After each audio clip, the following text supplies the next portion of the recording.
नमस्कार.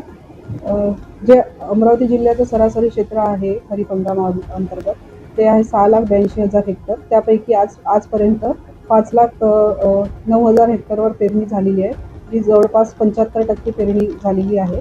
आणि त्यासोबतच जे सोयाबीन ची जी पेरणी झाली आहे ती 1,69,000 हेक्टर झालेली आहे.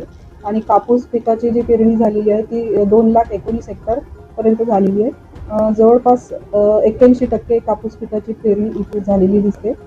तसेच पावसाचा जे अंदाज आहे आजपर्यंतचा जो पाऊस जी सरासरी आहे पावसाची ती 219 मिलीमीटर आहे. त्यापैकी आज एकूण 193 मिलीमीटर पाऊस झाला, जो 89% आहे.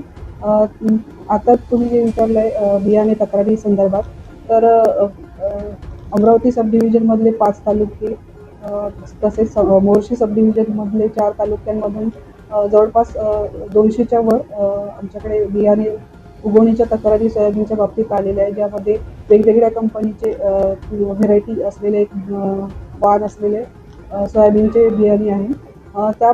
जे तक्रारी आमच्यापर्यंत कालपर्यंत आल्या आहेत त्याचे पंचनामे तात्काळ आम्ही करायला खाली सूचना दिलेल्या आहेत. SDO अंतर्गत कमिटी आहे, त्या कमिटीमार्फत तातडीने काल पण सुद्धा पंचनामे झालेले आहेत. तसेच आज आणि उद्या 2 दिवसात आपण कंप्लीट करण्याचा प्रयत्न करू.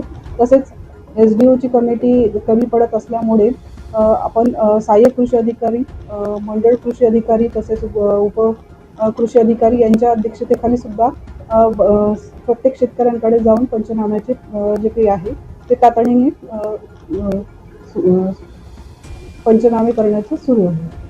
कंपनीकडून नुकसान भरपाईसाठी शेतकऱ्यांना कशा प्रकारे आपण मार्ग आपण पंचनामे झाल्यानंतर आपल्याकडे रिपोर्ट येईलच. तसंच ज्या ज्या कंपनीचे जे तक्रारी आहे त्याचे बियाणे सॅम्पल काढून आपण तातडीने लॅबकडे पाठवलेले आहे आणि लॅबला सुद्धा विनंती केली आहे की लवकरात लवकर रिपोर्ट आम्हाला द्यावा, जेणेकरून आपल्याला पुढची कायदेशीर कार्यवाही तातडीने करता येईल.